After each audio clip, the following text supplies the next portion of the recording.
사랑하는 성도 여러분, 그리고 진리를 찾아 이 자리에 함께하신 모든 분들께 주님의 이름으로 문안드립니다.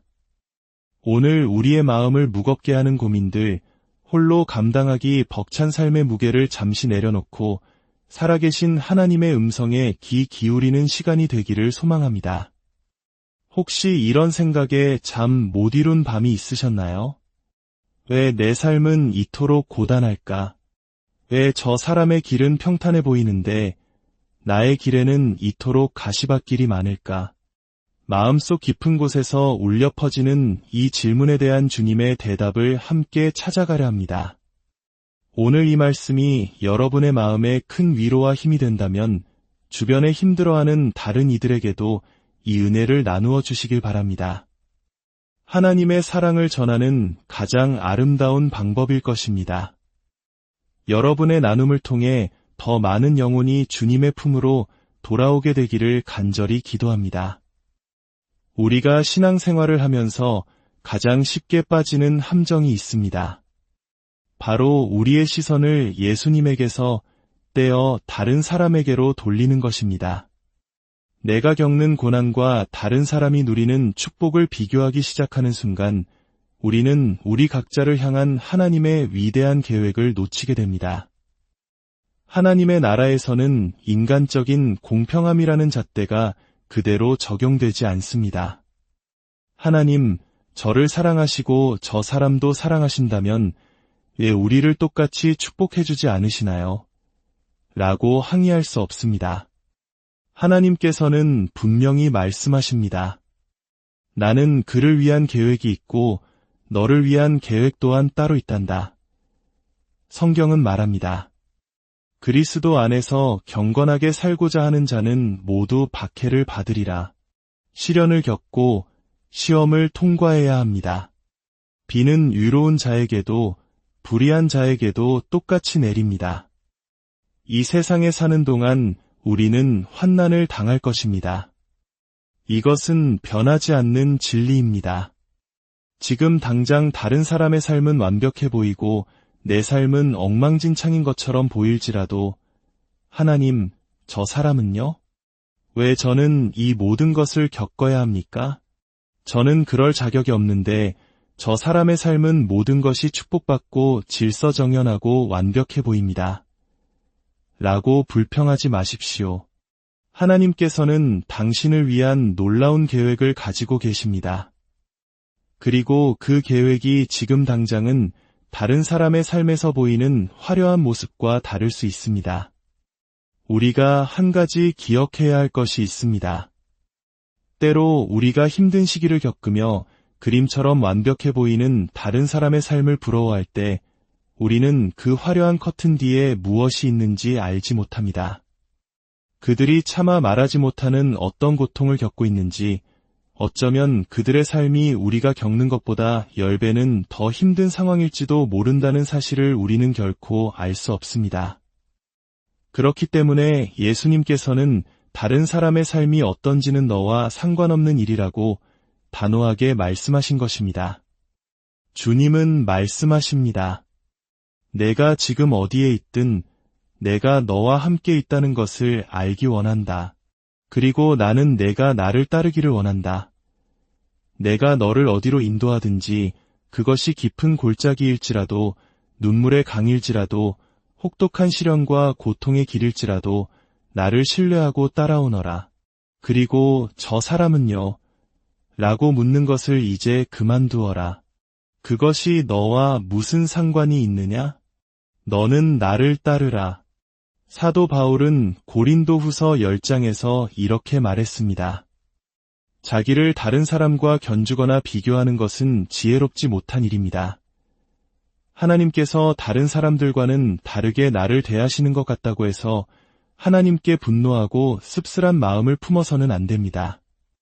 저들은 하는 일마다 아름답고 성공적이며 놀라운데 왜 나에게는 모든 일이 잘못될까요?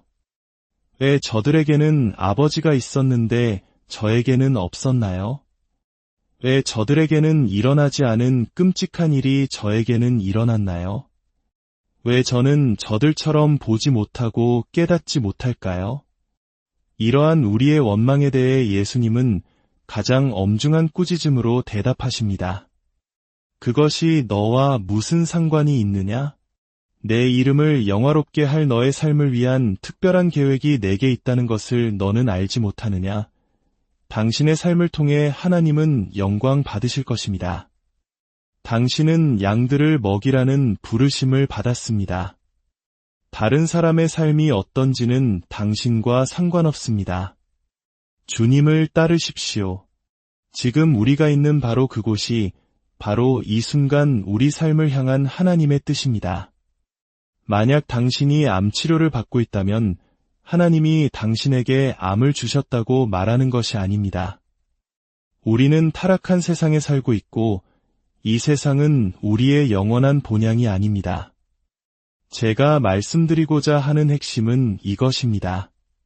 하나님께서 당신의 삶에 고난을 허락하셨다면 그것을 통해 이루실 뜻이 있다는 것입니다. 우리 모두는 고통을 겪을 것입니다. 우리 모두는 병을 앓을 것입니다. 우리 모두는 힘든 일을 겪을 것입니다. 그렇다고 해서 기적이 실제가 아니라는 뜻일까요?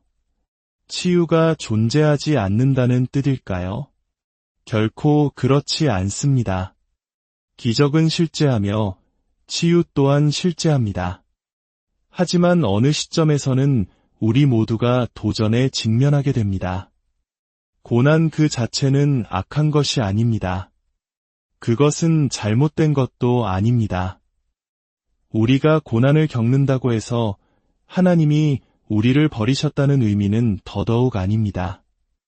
만약 당신이 최선을 다해 주님을 따르고 있다면 주님, 저는 진심으로 주님을 사랑하고 주님의 뜻을 행하기를 원합니다. 라고 고백하며 그분을 따르고 있다면 지금 당신이 서 있는 바로 그 자리가 당신을 향한 하나님의 뜻입니다. 왜냐하면 하나님께서는 당신의 연약함을 통해, 당신의 고통을 통해, 당신의 찢겨진 마음과 아픔, 그리고 당신의 눈물을 통해 영광을 받으실 것이기 때문입니다.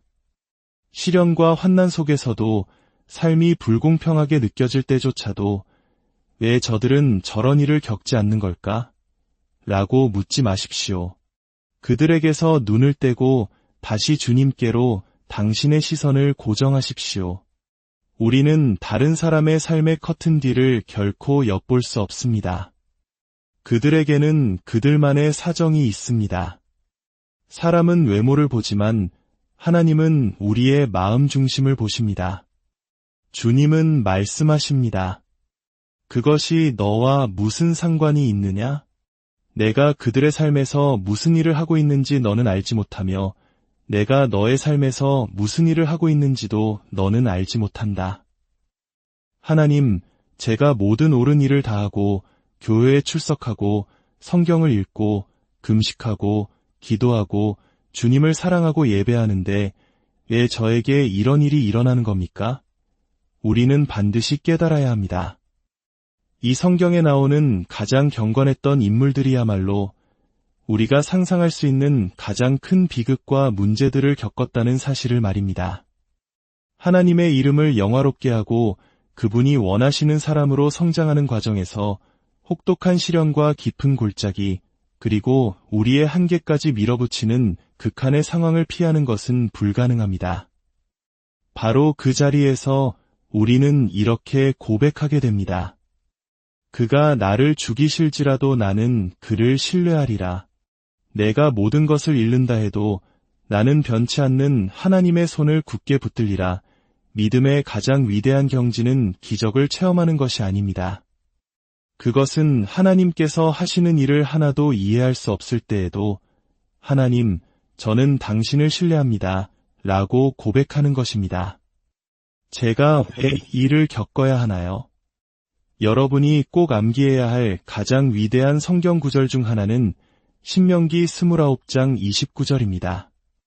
들어보십시오. 감추어진 일은 우리 하나님 여호와께 속한 것이니라. 하나님께서 당신에게 결코 보여주지 않으실 것들이 있습니다. 설명은 없습니다. 오직 나를 따르라는 초대만이 있을 뿐입니다.